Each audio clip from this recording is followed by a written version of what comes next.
Hey folks, Sean Noble from Light Beer Dark Money. I wanted to just remind you about one of our sponsors, Americans for Prosperity Arizona. I want to give you a little bit of background on Americans for Prosperity, why they are such an important organization. They achieve policy reforms at the local level through a process which they've developed, which is pretty basic if you hear it. They provide policy solutions based on proven principles. They organize communities to bring people together. They educate, train, and mobilize concerned citizens to take action. They advocate for the policy reforms, and then they hold the public officials accountable for those policy reforms. It's a very simple process. Go to americansforprosperity.org, learn more about them, and thank them for supporting our show, Light Beer Dark Money. Thanks.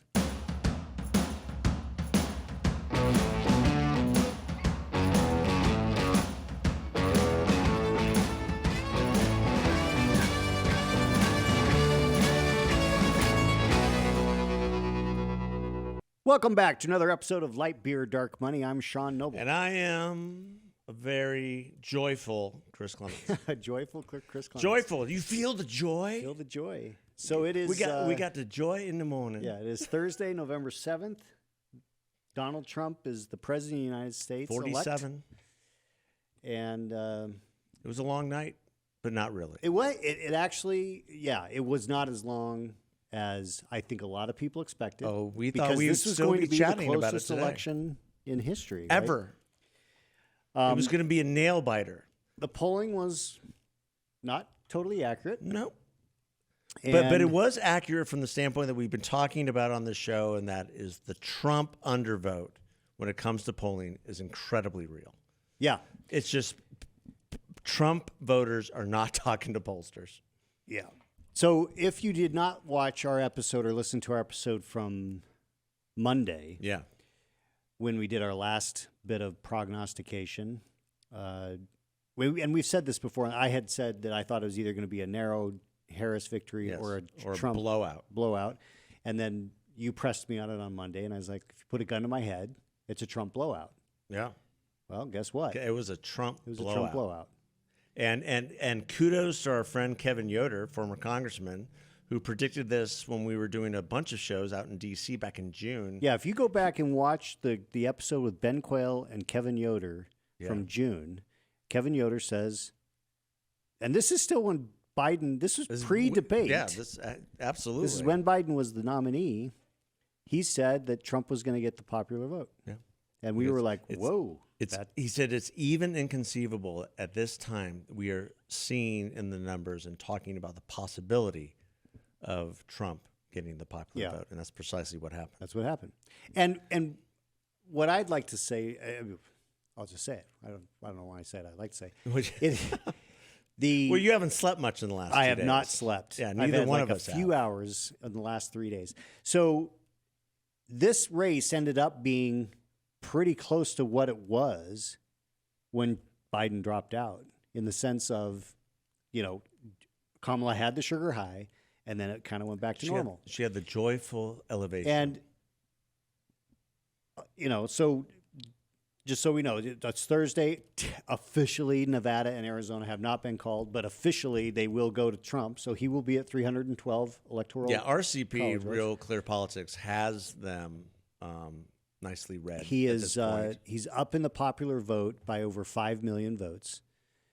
That will probably go down a little bit when California gets their act together, being counted.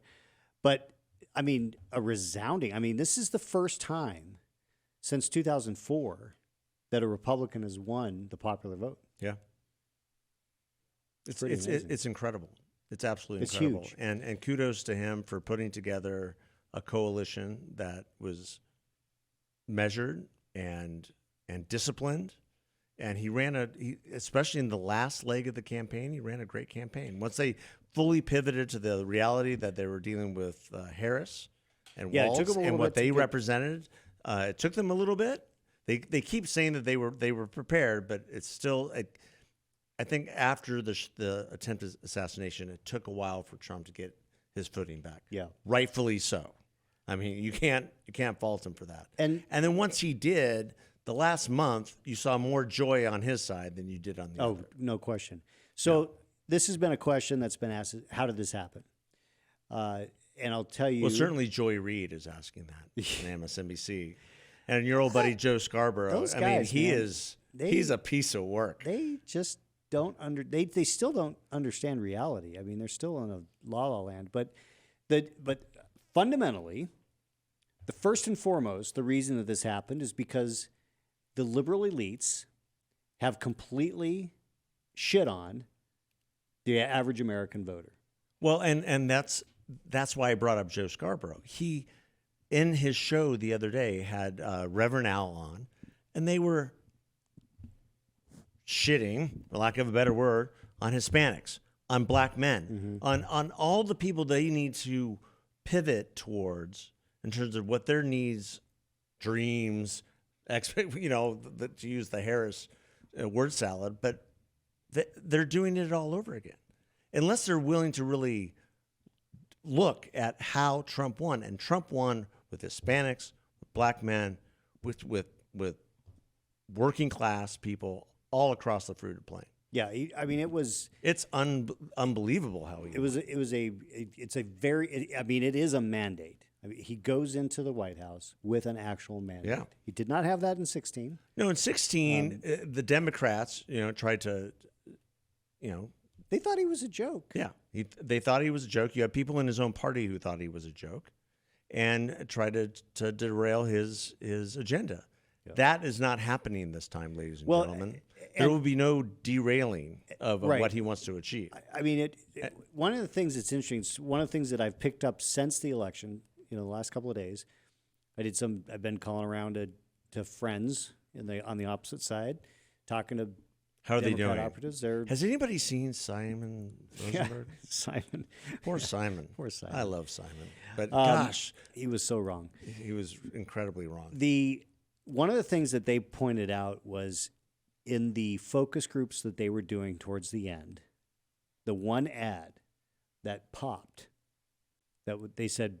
So if I'll just back up a little bit, 2012, there was an ad done by Priorities USA against Romney called Stages. It was devastating, and it had a huge impact. It was about a guy who worked at a factory. Bain Capital came in and bought it. Oh, they brought all the guys out. They said, "You're fired." Well, at first they had, they built a stage for this announcement, and then the reason that they had the stage built to announce that they were all fired, they're closing the factory. He's like, "I was building my own coffin," and it was just an eviscerating ad that just. I mean, it ran in the Midwest states. It's one of the reasons Obama won so resoundingly. Yeah, against the Bain Romney. Capital thing was a bane on his very existence. According to Democrat operatives who were doing focus group work on the messaging on both sides, the most effective ad that Trump put out was the one which talked about Kamala being for they them. Oh, and the trans issue. And her advocating for that and actually changing the law in California to make that happen in prisons and for illegals. Right. Providing taxpayer paid transition care for incarcerated people and illegal aliens. Yeah. She said that the people that I've talked to said that was just devastating. And I think I might have even mentioned that because when I watched it, I was like, "Ooh." My wife was like, "That's the best ad out there." I was like, "Oh, okay." So that's why. Because you don't really know. I mean, it's really interesting because when you put those ads out there and it's on such a controversial issue, but for 70-80% of Americans who don't want that happening, especially to young people, and they certainly don't want it happening in our prisons and to illegals. With taxpayer money. With taxpayer money. It's an eye-opening, like, oh, I did not know that. And they use her own words. Right. Being interviewed in a setting where she feels it's all that friendly. But it also shows that it didn't really matter where she was. She was always just trying to be where she was. Like she didn't have any core principles on anything. she was trying to be this brat, joyful thing wherever she was. Yeah, and that doesn't resonate with a lot of the of, normies, right? A lot of the people that a lot of the other side say, "Oh, she only had 107 days to campaign. She didn't get a chance to really introduce herself." She avoided introducing herself. I mean, this was a tactic and a strategy by her campaign to avoid a true introduction. Well, because she couldn't do it. After the convention, you would have thought there would have been this slew of press engagements. There was nothing. Yeah, It was nothing. They were totally silent.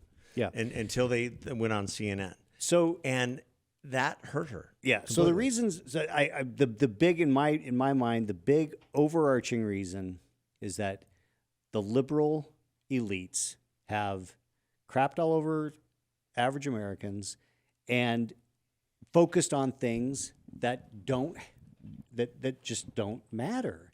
The trans issue being a big one. Oh, completely. And then also the gaslighting of Americans saying that the economy is good because they didn't, by all the metrics, all these different things that economists look at, the stock market is up and, whatever.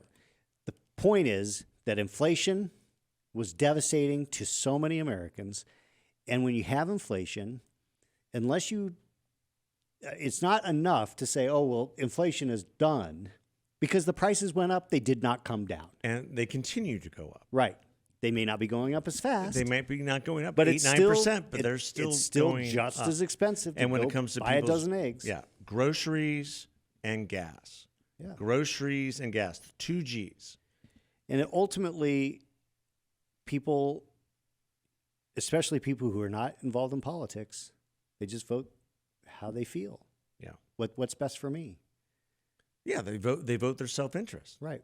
Well, and that's why, the question that we ask every 4 years, are you better off than you were 4 years ago? And resoundingly, people said, no, this is crazy. But then there's also parts of the electorate who look at the world and say, the world's on fire. And Joe Biden is the cause. Yeah. And then to lean in on saving democracy while at the same time subverting democracy to install Kamala as the nominee. I mean, people aren't stupid. Yeah. That people hate hypocrisy. Yeah. So the moment that happened, I think it was done.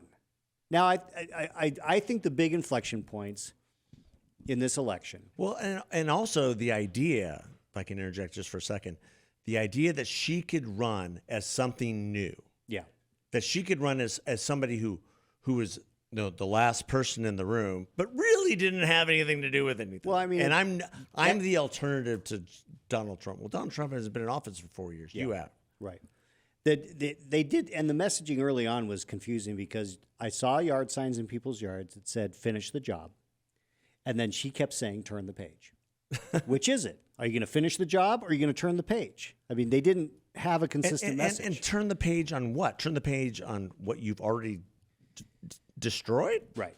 Really? So inflection points in this campaign. Yeah. First, the debate in June, which demonstrated to the rest of America what half of America already knew, that Joe Biden was not fully capable. He did not have non-compass mentis. He did not have all his mental capacity. Somehow that was a surprise to Democrats. They freaked out, and the drumbeat for, getting him to drop out happened. Second inflection point was the assassination attempt. Yes.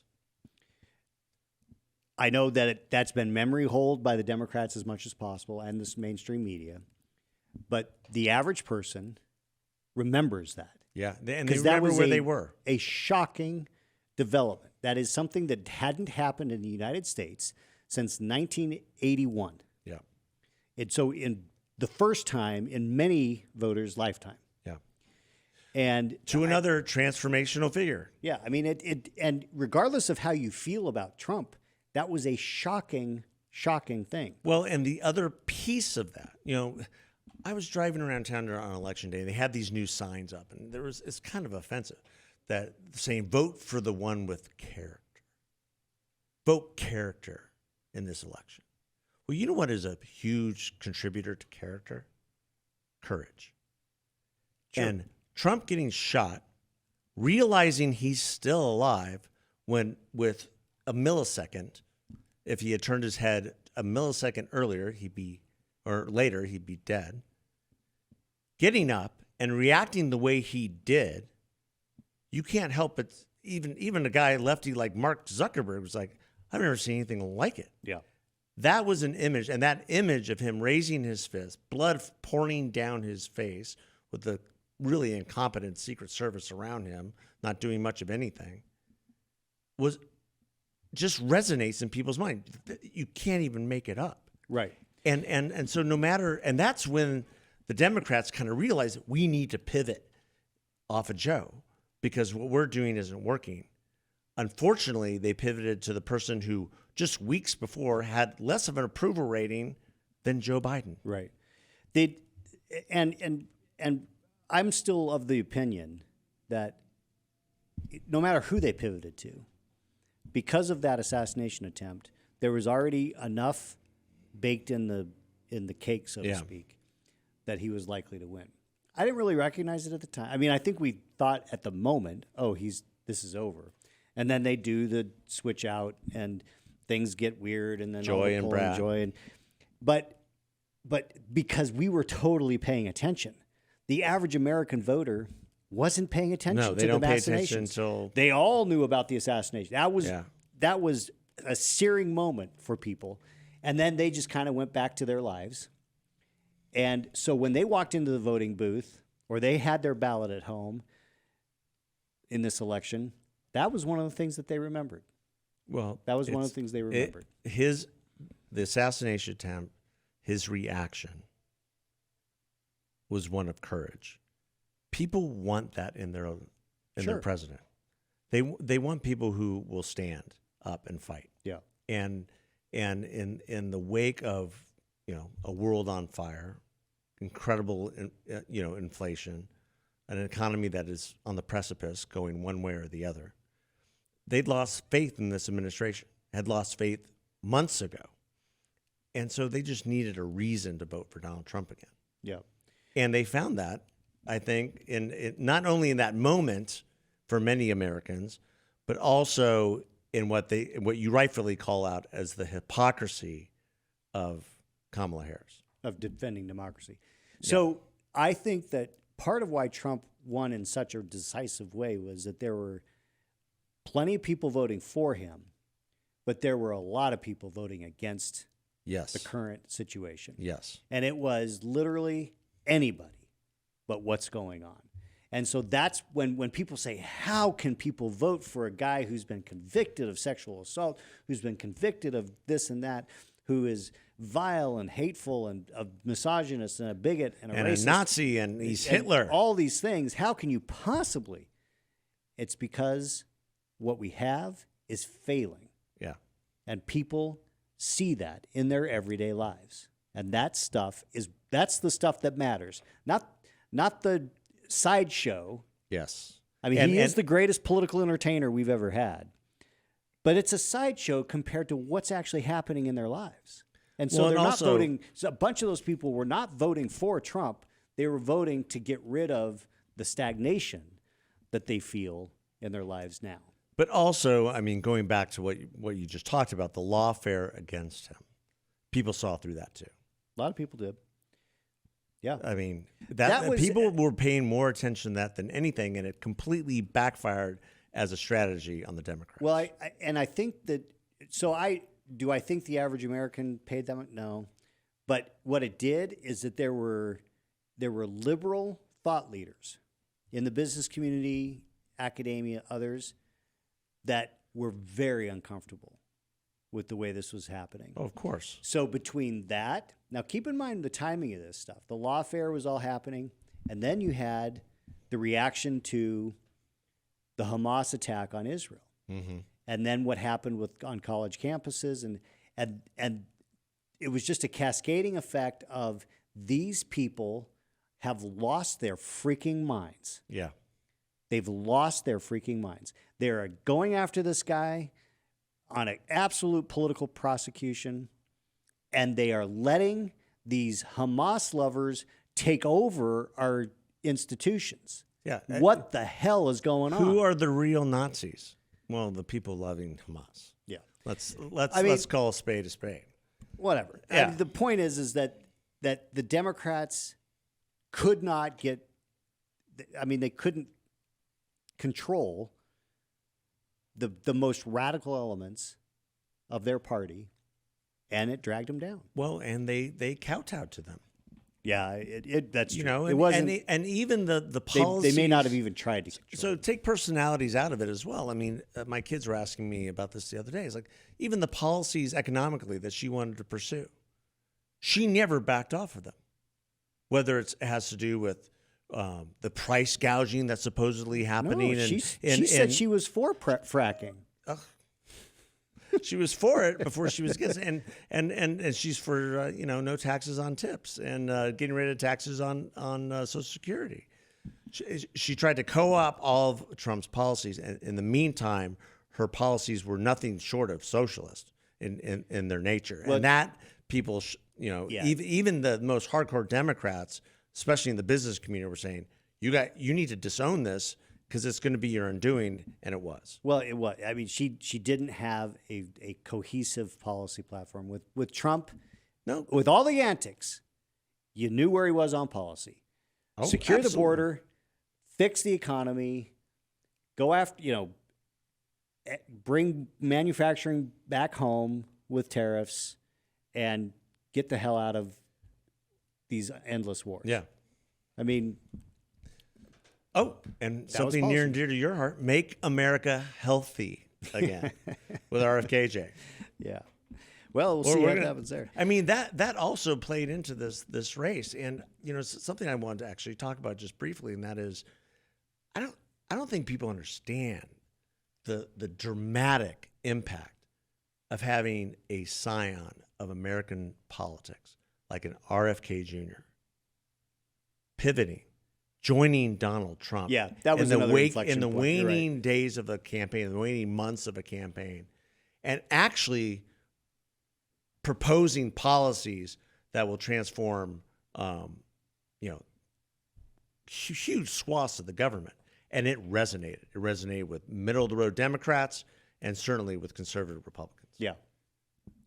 And people couldn't believe it. Somebody like Tulsi Gabbard, who was on the Democratic debate stage not too long ago. Yeah, right.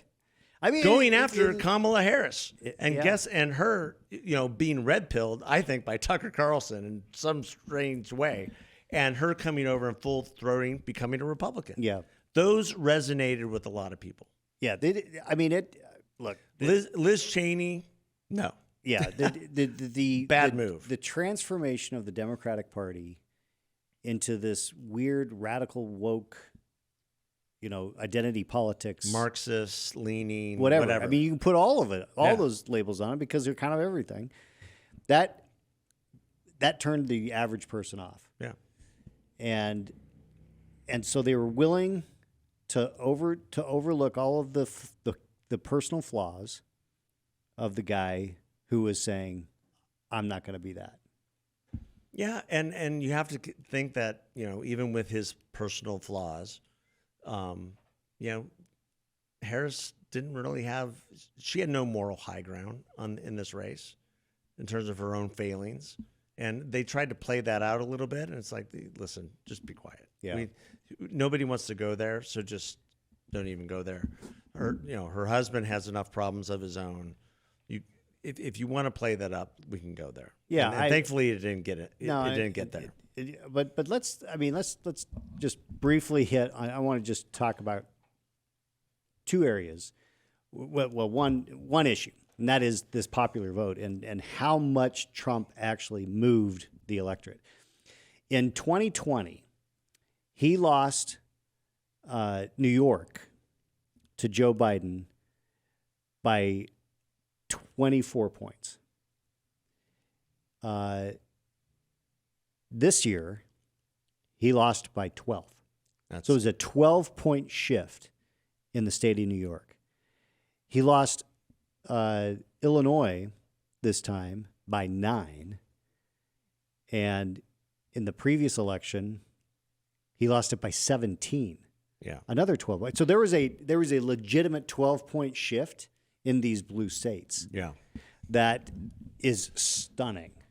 Stunning. Yeah, he expanded the map, and that's what you want to do in a wave election. Yeah. You want to protect what you have, and you want to expand the map the best way you can. He campaigned in New York very effectively. He almost, I mean, they were slow to call 2 states the other night, New Hampshire and Virginia. He almost pulled off a miracle in Virginia. I think if he would have campaigned more there, he might have. Maybe. I mean, he lost by 5. Yeah. And in 2020, he lost Virginia by 10. Yeah. So he moved it 10, 5 points. But those are states normally they'll call early, and they didn't. Yeah. My point is that there was something in these really blue states that, because the shift wasn't 12 points in Arizona. It wasn't 12 points in the swing states. Yeah. But in these deep blue states, there was a pent up something that he that's why he'll win the he won the popular vote. Yeah. And you have to think where the numbers are coming in with working class, both men and women, whites, Hispanic men winning over 50%, and shifting African American men over 20%. Massive, huge difference in results. And people didn't think he could do it either. And he had been reaching out to those groups for some time. And also, I agree with the assessment that he doesn't talk down to them. He doesn't put them in these boxes like the Democrats do. Right. In ethnic or racial boxes. He just talks to them and said, "This is what we're going to do for the country. And if that appeals to you, love to have you on board." Yeah. We're going to have low taxes, less regulation. Our friend Mick Mulvaney has been on several shows over the last couple of days and actually wrote an article in The Hill on this. That it might be the biggest thing that we have coming in the Trump presidency. Probably was one of the greatest success we had in Trump 1, which was the dismantling of the regulatory state. Yeah. Well, that will be in full swing because if you want to talk about one of the biggest drags on the economy, other than energy, which has caused a ton of inflation, he's going to unleash American energy for sure, has been the regulatory state coming out of Washington, the bureaucracy. So switching to the Senate races, Republicans did very well. Yeah. They took the Senate. Bernie Moreno, the first YPOer in the Senate for a while. We knew that West Virginia was going to switch. And the question was whether Ohio was going to switch and Montana. They both did. We fell short. We knew Montana would switch.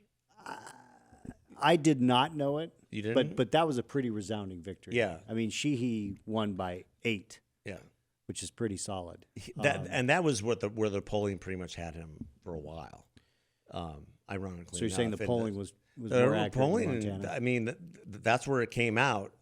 He had been up either over 5 or 8 within that margin for quite some time. Tester outspent him, I think 3-1, 4-1, and she still won. And so kudos to Marino and frankly to Stephen Law and the Senate Leadership Fund because they spent big both in Montana and Ohio. So they flipped the Senate. So we have 3 outstanding races that have yet to be called. The closest is Pennsylvania, where David McCormick, the Republican, is defeating Bob Casey, the Democrat incumbent, by a mere 30,000 votes. Still, he was down in the polls. Actually, that's the closest. Nevada's closer, but Pennsylvania is the closest to being called because they've got 95 more than 95% of the vote in. He was down 3 points in the last polling that I saw, and so that's a major victory. Yeah, and then Nevada, Sam Brown is down to Jackie Rosen, who is the incumbent. He's down about 12 or 13,000 votes. She's up, and my guess is he probably doesn't get it. Well, I was listening to something the other day about the Harry Reid electoral machine in Nevada. That machine's going to find votes. There's a reason somewhere that they allow votes to arrive after Election Day. Yes. in sunny Nevada. Yes. Especially around Vegas. How many do we need to put in the mail today? Yep. And then obviously here in Arizona, we have Kari Lake down about 58,000 votes to 3 points Ruben roughly. Gallego. No, it's not 50. It's 52. 52,500. There's going to be another drop tonight. And, you know, when you look at what's outstanding in Arizona, there are, 20-some thousand votes from Cochise. There's 62,000 from Yavapai. There's 20-some thousand from Avi. Those all break heavily for her. Yeah. The problem Is it enough? is that there's 175,000 awaiting from Pima and 680,000 here in Maricopa. And if you recall, the first batch that came out of Maricopa went against her. Yeah. So there's not enough. She's out of runway. I don't know when she's going to realize that. Maybe she has. I don't know what her people are telling her. But that will be a close loss and infinitely frustrating because this was, frankly, 100% winnable. one of the most winnable Senate races Easily winnable in the nation. to anyone who is Literally anyone else. Yeah. Literally anyone. You. You, me, obviously, if it were Mark Lamb, Yes. he'd be the winner. Absolutely. And I'll give you one stat on this. Oh, and you need to read that tweet that you saw and earlier. I'll give you a stat that and this is yet again, this is the second election in a row where she is going to lose by fewer votes than the number of ballots that are left blank on her race. Oh my goodness. Here we go. In 2022, there were 37,500 ballots that had the governor's line blank, and she lost by 17,000. 17,000? 17,000, I think. Yeah. She's down 52,000 votes right now, and there's still 1 million ballots to count. Yeah. So this number is going to go up. Good. This number is going to the number I'm could be about to wrong, give you but- is going to go up. Yeah. But as of the ballots that have been counted so far, remember she's down 52,000. There are 53,022 that are either write-in or blank. Blank. Oh my gosh. That's and that's reflective of both candidates. Be clear. Well, it's clear that they can't vote for Yeah. Gallego. They can't vote for Gap, but they're not. But I gonna vote for guarantee her. you that when we get the canvas and we look at where these ballots are from, They're going to be from primarily they're going to be from Republican areas. Yeah. that they can't vote for. Yeah. Yeah. I'll give you an that example that of is part so of what the damning problem is. in so many ways. She posted on Facebook or on Instagram either the day of the election, the night of the election, or the next day, a picture of her and Trump. I'm actually gonna I want to do it justice by actually reading exactly what it says. I'm not finding it. I thought I had it handy. Here it is on Instagram. Breaking: Donald Trump just won his third election. Congratulations, Mr. President. For God's sake, let it go. Third? Are you freaking kidding me? I mean, she's so deep into the election denial that he's winning, legitimately winning this election, and she's talking about how he won in 2020. It's just insanity. Are you okay? I am blown away by the stupidity. Listen, there's blown away by the stupidity. somebody. We said this in a podcast before. Somebody compared her to Stacey Abrams of Georgia, and I think that's an apt comparison because she's not willing to do what it takes to win. She has spent more time in Mar-a-Lago than probably any other candidate in the field today that exists in any Senate field. And that is the problem. And you shared with me a tweet that I thought was unbelievably true. I'd like you to read it for our listeners. But the tweet basically encapsulates this idea of her being the Stacey Abrams of Arizona. And we say that with all due respect to Stacey Abrams. So this is from Milo at Nero. This is Milo. I don't know how to say his last name, but some of you will know who he is. Yeah. Others, look him up. Of course. At Nero on X. Trump despises Kari Lake and knew she would fail. Yeah, he never campaigned for her. These are almost the exact numbers everyone knew a year and a half ago. In all caps, he says, "Who do you think Jeff DeWitt was speaking on behalf of, Kari? The Tooth Fairy?" In parentheses, just my speculation, but I bet I'm right. Meaning he's speaking on behalf of Trump. Yeah. This is for him, meaning Jeff DeWitt, you effing bitch. That's quite the tweet. Yeah. We're going to have Jeff DeWitt on the show after everything all shakes out. I think we have to. Jeff DeWitt was needlessly torpedoed when he was actually trying to build a Republican Party that we could have been proud of here in the state of Arizona. This is something that's completely and totally dysfunctional. I was making a list of winners and losers from the election, and Jeff DeWitt is one of the big winners. Yeah. Because a year and a half before this happened, he was saying to her, maybe take a break. Yeah. Let this stuff pass out. Yeah. Because the numbers don't work for you. And it's not just the numbers because they didn't. It's the cognitive dissonance that she creates within people who would otherwise be supporters. And let me explain that. You may not know. Well, I think everybody kind of knows. But the fact that she was in active litigation with the argument that she was the rightfully elected governor of Arizona, and that her litigation was to ask the judge to install her on the ninth floor as the voters wanted her to be. So that's the active litigation. Yeah. It was in the news last week, right? It's not over yet. Ugh.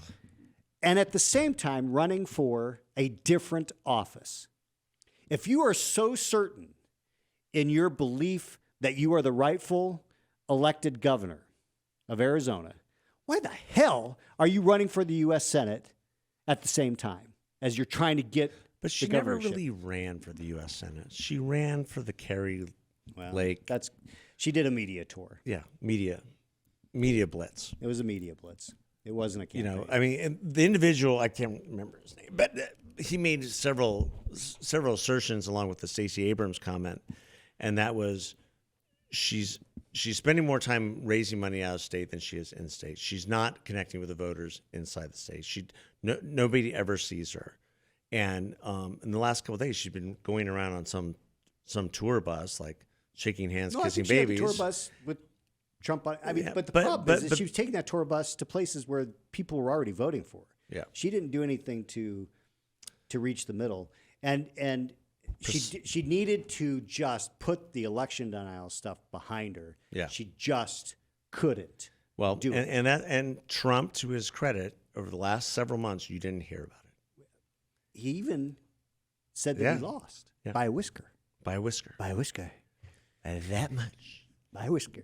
And then he said he was joking. But the point is that he actually put it out there that he was willing to say he lost. In the most important time in a race, other than the last 2 weeks of the campaign, is the last 2 months of the campaign. It's after Labor Day when people wake up and start paying attention. His discipline versus her discipline over those last 2 months, I'm talking about Trump, was tremendous. Oh, yeah. In terms of the imagery he put out, the relaxed nature of his engagements, all the different podcasts that he went on, and he went on all the big ones. And she wouldn't go on any of them. Same thing with Kari Lake. She didn't, in the last election, she pivoted way right, and that went against her. Rather than reaching out to the middle, reaching out to voters that would not normally vote for her. Right. Happened again because she's undisciplined. She doesn't know how to run a campaign. Yeah. So let's move on. Yeah, moving on from that. So we have our congressional races. We had both predicted that Schweikert and Ciscomani would prevail. Schweikert appears to have he will prevail. He's prevailing at a larger margin than he did last time. He's up, which means that he has gone out into the district in a dramatic fashion, met with people. He's told me this. He's met with people that have said that he never, ever have had a Republican congressman meet with them. And he's done that. And that's tremendous. And kudos to you, David, for doing it. Because the district is almost 50-50. And he was able to go out there, persuade people to vote for him over 50%. And he's up over 9,000 votes. He'll probably end up in the 13-ish range, is my guess. And Siscomani, who has been down for the last couple of days, has just, yesterday inched up above Engel by about 700 votes. He's now up 1,600 votes. 1,600. So he's expanding. You said another dump is coming. Do you know about Pima County? I don't know about Pima County. Yeah. I mean, you're 167,000 ballots. That's going to stay close. Yeah. So we'll have to see how that goes. He won by about 4,000 last I think time? so. I think so. When I was texting with him the other night, I said, "What's your feeling?" He goes, "I think it's just going to be the exact same thing." Yeah. Well, there you go. So we'll see. Senor Juan. The legislature, the Democrats are shocked. They're shell shocked. I was on a radio show last night with two Democrat operatives, and why are they were in denial. They kept saying, when I said, "Oh, the Republicans kept the legislature," it's too early to tell whether the Republicans kept the legislature. We don't know where these votes are. They have to say that. They're paid to say that. Yeah, but they are. I mean, this was not on air, so this is like they are literally. They can't believe it. Yeah, and they really thought the abortion issue was going to deliver. And I think this goes back to the national effort as well. The Dobbs decision clearly had impact on the races in 2022. Yes. It stopped the red wave from being a wave. Along with candidate selection. The boil was not lanced. as good. As I say, the boil was lanced. So it didn't have the kind of impact. I mean, you look at the tens of millions of dollars that were spent on messaging about abortion in the presidential race, every Senate race, congressional races, state races, you name it. It is astounding. I mean, they spent $20 million here in Arizona to push Prop 139, which won big. I mean, it's going to be 60%, 58, 59%. But at the same time, Trump wins big. The legislature is going to stay Republican. Candidates like Schweikert and Siscomani, who were hammered on the abortion issue over and over and over again, prevailed. I would say 90% of the ads were on abortion. And I think it was a misjudgment by the Democrats, thinking that this was the silver bullet. And so now that the legislature is going to stay Republican, they have to be wondering what they did wrong. So if you look at the polling before the Dobbs decision, the vast majority of Americans were moving in the direction of being pro-life, over 50%, if I recall. But certainly weren't for a drastic reframing of the abortion question at that time. But personally identified it as pro-life. This idea that everyone is for abortion, no matter what circumstances, all the way till birth, which was the proposition proposed by Vice President Harris. Her obsession with abortion, up into restricting religious freedom when it comes to abortion. That there should be no restrictions when it comes to abortion. Yeah, you're what she said. Forcing Catholic charities to perform abortions, forcing doctors of conscience, Catholics, to perform abortions. I think those things worked against them. Yeah. I also think when people say, well, I'm voting for my daughters, it's like, I voted for my daughter too. You know why I voted for my daughter? Had nothing to do with abortion. It had to do with some dude wanting to play against her in volleyball and break her nose. Swimming. That's what I voted against. Yeah. Well, and that's what a lot of men are voting against. A lot of women are voting against. We're protecting our daughters from trans insanity. Yeah, and that's the thing is that so here in Arizona, I actually was surprised that they did not use the abortion initiative as a cudgel against our legislative candidates. They could have. Yeah. Because if you will recall, because this was very much in the news, the Supreme Court here in Arizona decided on a case, which was, do we have a 15-week ban or do we have the territorial ban? Yeah. And because of the way the language was written in the 15-week bill, the Supreme Court correctly interpreting the language of the legislation said, no, it's the 1864 law. At which time, People lost you will their recall, minds. I said the legislature needs to repeal that and go back to the 15-week. They ultimately did, but there were only 3 or 4 Republicans who voted to repeal it, along with all the Democrats. So you had the vast majority of Republican candidates in the legislature that had voted against repealing the ban that they could have used as the messaging against those candidates, and they didn't. Yeah. What they did is if you recall, all the campaign, the Pro 139 was, we have to stop the ban. Yeah. As if the ban was still the ban existed. still existed. So Trying to play on people's ignorance, so what that did people who might not have known. Is it, instead of hurting Republican legislative candidates and congressional candidates, it actually helped them. Yeah. They were able to defend their vote. Well, it wasn't even that. They didn't have to talk about it because women and anyone who is, where if you're pro-choice and it's your number 2 or 3 issue, you could say, oh, well, we've got this constitutional amendment that's going to take care of it. These guys don't have anything to do with it anymore. Yeah. So they could vote for the Republican, not without the prism of the abortion issue in that decision making. Yeah, you've mentioned that before. I think your calculation was correct. So Prop 139 saved the Republican majorities in the House and the Senate. But it also demonstrates, and I think we've talked about this before with Brian Birch, our friend from Catholic Vote, and that is how unprepared the pro-life movement was for the repeal of Roe v. Wade, and how the pivot really needs to be for the choice of life. And the pivot really needs to be propping up these crisis pregnancy centers in every which way we can, and creating life as the choice, right? Within the culture, now it's a cultural priority. And if we want women to carry their babies to term, because we believe that those are lives, we have to do everything we possibly can to support them in that endeavor. Yes. And the pro-life movement as a whole has abjectly failed pregnant women. Yes. I agree with you. At this point, why wouldn't you get an abortion? Because they are not aware. I mean, I know that there is some, crisis pregnancy center exists. Not many people know about them, but it's not ubiquitous enough to overcome what people see as a convenience. Okay, I'm going to go in a direction I didn't think I would go, but I'm just going to go there anyway. We have a crisis of fatherlessness in this country. Too.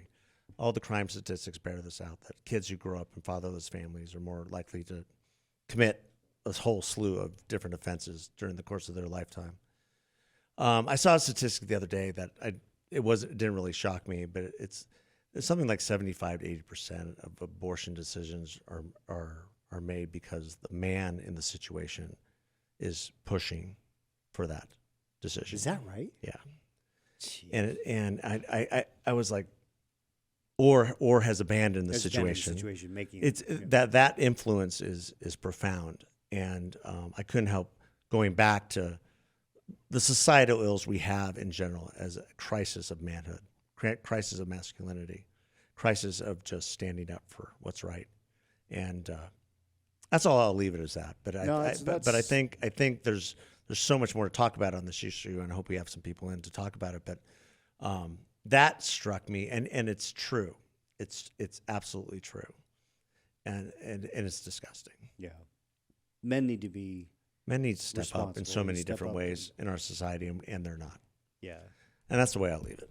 I'll probably get emotional. They're not. They're not men. They're cowards. I have my brother stepped up and has created a phenomenal life for his son, who he wasn't aware of Yeah. initially. And that's what guys need to do. Yeah. They got to take responsibility, and everyone else's life, not only the child's life will be enriched, but their lives will be enriched. Absolutely. Because children enrich our lives, period. Absolutely. They just do. And and to all those childless cat ladies out there, I just hope that there's hope for you. a lot of those women are that way by choice. Yeah. And you know why? Because there's so many asshole men. Because they've yeah, exactly. And They can't find a guy that's worth the because salt. dudes are really missing it Yeah. in our society right now. Really are. And it's about time we stepped up. I don't know how we solve that one. Yeah, I don't know. Okay, so legislature looks pretty good as of right now. We just, a lot of ballots to count, but Matt Gress is the top vote getter in LD4. You've got Shauna Bullock is winning pretty Which good is in LD2. Great. Wilmoth in LD2 is up. There's a guy named Mary Bradshaw who is the other Republican, and he's down a little bit. So that it's Wilmoth and then the Democrat and then Bradshaw, but that has a chance of going. So, we could end up with 33 in the House and 17 in the Senate. Yeah. Well, whatever will our governor do? She'll have to look at her iPad to make sure that she knows where she's going. I mean, it will be it'll be interesting to see how this next legislative session goes, because it's the big setup for the midterm. Yeah. Right. Yeah. And the governor's race begins coming. January. No, it begins next today. week. Yeah. I saw somebody yesterday who's going to be running for attorney general, and I already got cornered. Really? Yeah. Wow, that was fast. Yeah. I'm not going to say who it is, but it's not Abe Hamadeh. It's not Abe. Abe won handily. Yes, he did. And you know what? Also, we were talking about 139, how it won by 60%. You know what? Also lost by 60%. Oh yeah. You know what? Lost by 60%. I can't believe he had talked to. No, we didn't lead with this. Well, I mean, we were being prophetic about the absence of men in society, but this, for the time that we have left, we have to just crow just a little bit, just a tiny, tiny bit, about the defeat of Prop 140, the so-called "make elections fair." Yeah, so which Prop would have done 140 none of was that. a jungle primary mixed with ranked choice voting, giving the Secretary of State essentially unlimited power to decide who's on the ballot. Shockingly, and who's not. Chuck, people didn't like it. Chucky, sorry, you lost. How much did you raise? $15 million? No, I think it was more like 8. But here's the thing. No. Scott told me 15. All said and done, that he thinks the expenditures are going to be reported at $15 million. So if unbelievable. I will give Chuck credit for one thing. Okay. He knows how to make money. He created the most diverse coalition of opposition that I have ever seen. I mean, you had Planned Parenthood, League of Women Voters, ACLU, all the unions, all the activist Democrats, along with all the conservatives, AFP, Free Enterprise Club, Turning Point USA, you name a Republican or conservative group, they were against it. Yeah. I mean, down the line. And the most left and the most right were against it. The guys in the middle were against it. The only people that were for it were this little handful of do-gooder business guys who kind of feel left out because they can't decide whether they're Republican or they're Democrat, and they just, I'm an independent, and I don't feel like I'm being treated fairly. You know what we call those people in conservative circles? Bedwetters. Squishes. Yeah. The squishes in our political society are the ones pushing this, along with the political consultants like Charles Coughlin, who stood, if this passed, make all sorts of money. Yeah, I mean, that's what consultants do. Follow the money. But the thing that's interesting about this is that the argument that they made was independents aren't treated fairly, which is absolutely untrue. Which I would make the argument that independents are treated with great love Oh my gosh. and affection. Because guess what? They have all kinds of choices. Yeah. Choice number one, you get to register as an independent if you want. No one puts a gun to your head and forces you to register as a party. No. You would think that So it's your decision to be an independent. And then if you want to vote in a primary, you get to decide which one you get to vote in. You do? As a Republican, I can't go ask for a Democrat ballot. But if you're an independent, you can ask for a Democrat ballot or you can ask for a Republican ballot. You get a choice. Oh my goodness. Who would have thought of such a thing? It's the idea that And then come the independents are general being election, silenced is you're the most kowtowed to constituency in America. My wife is registered independent. We have to win the independence. My wife is registered general. independent, and we got so much mail for her at our house. I'm It was sure. unbelievable. They are treated as gold. Yeah. So for them to say, "Oh, we're not treated fairly," did not resonate at all. No, and who wants to walk into a ballot box, ladies and gentlemen, and have 2 Democrats that you have to vote for, or 2 Republicans you might have to vote for, or 3? Well, not only that. That's one issue. That happens The in other California issue, all the time.